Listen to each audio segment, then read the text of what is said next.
Hello guys, in this video I am going to show you how to download and install Java JDK on Windows 11 operating system.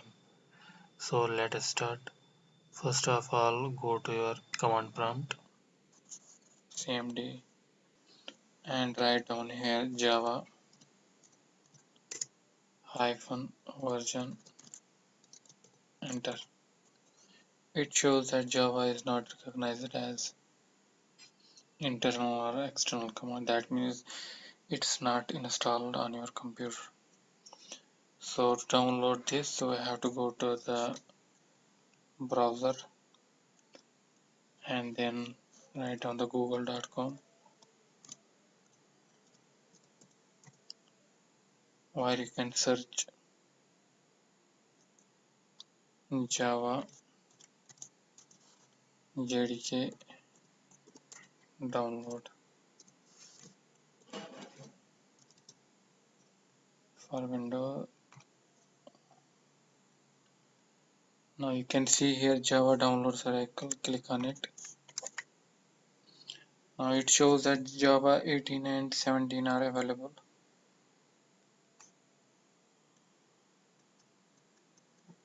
Here you can see there are different types of platforms: Linux, Mac OS, Windows. Click Windows, and then you can see here bin.exe file. Click on it, but here I have already downloaded it here in downloads. And let us double click on it.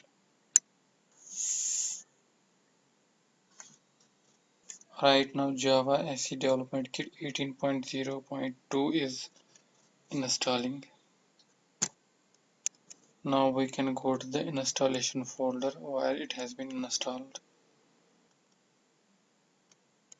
Java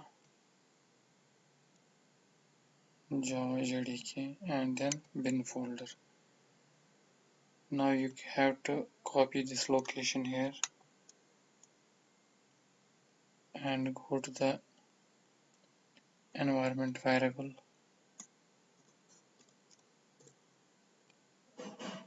It's here, click on it. Now click environment variable. Here you can see path. Click edit and new. Click here new and paste here and OK. Now you have to go to the installation folder again, but right now you have to copy this location. Copy and go to the environment variable again. Click new and write down here capital Java underscore home, and here you can paste the location and click OK. And OK. Now we can see again in the command prompt whether it's working or not. Java underscore version. It again shows not recognized because we have to restart the computer. Now we can see we have restarted the computer. We can see now whether it is working or not. Go to the CMD. Now here you can write Java hyphen version. Now it shows that Java version 8.0.2 is has been installed, and another command we can use Java C hyphen version. Yes, again it shows 18.0.2. That means we have installed Java JDK successfully. I hope you find this video informative. Thanks for watching.